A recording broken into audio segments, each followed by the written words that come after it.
Hi, welcome back to the channel.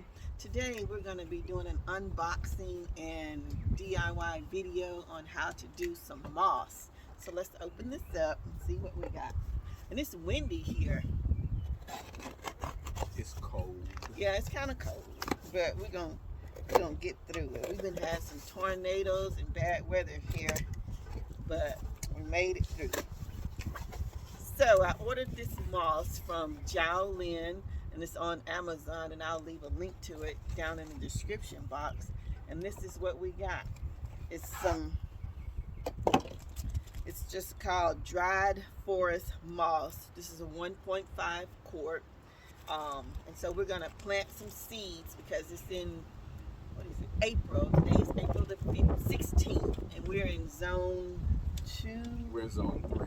Zone 3, so we can start planting. So that is what we're going to use this for. So we're going to get our stuff together. We're going to be putting them in this pot, and we have some potting soil in here, and we're going to put the moss on top of it. So Swiss Chard. Swiss Chard. That's what we're going to be planting in the garden this year. And so let's get started. I'm going to bring you guys closer so you can have a better look at what we're doing here. This for me, Charles. All right. Okay, welcome back. So we are set up over here at the table. So let me give you a better share. So this is what we're going to be planting the Swiss Chard in, this bucket. And then this is the moss that we're going to be using, and this is water. Okay, and this is the Swiss Chard. So Charles is going to plant this in this potting soil, and then we're going to put the moss on top of it. About 1 inch deep. So you can see.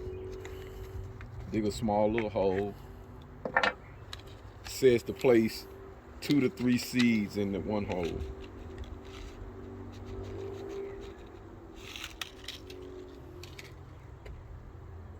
Okay, there's our Swiss Chard seeds, and we're going to put them in this hole.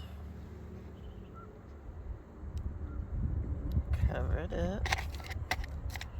Okay, and then we're going to apply the moss on. First the directions say you have to soak this moss. So we're just going to soak the moss in this water over here, and then we're going to wring it dry and place it on the top. And then we won't have to water this so much because this moss is going to keep it hydrated for us.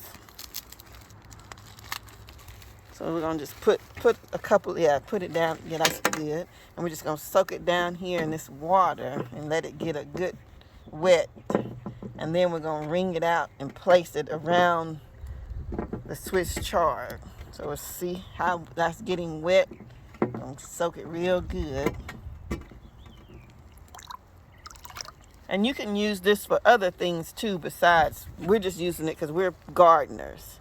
We don't have what's that thing called, Charles? Greenhouse? No, the thing that, like if you had a hamster or something. Oh, terrarium. Yeah, you can use this for that too.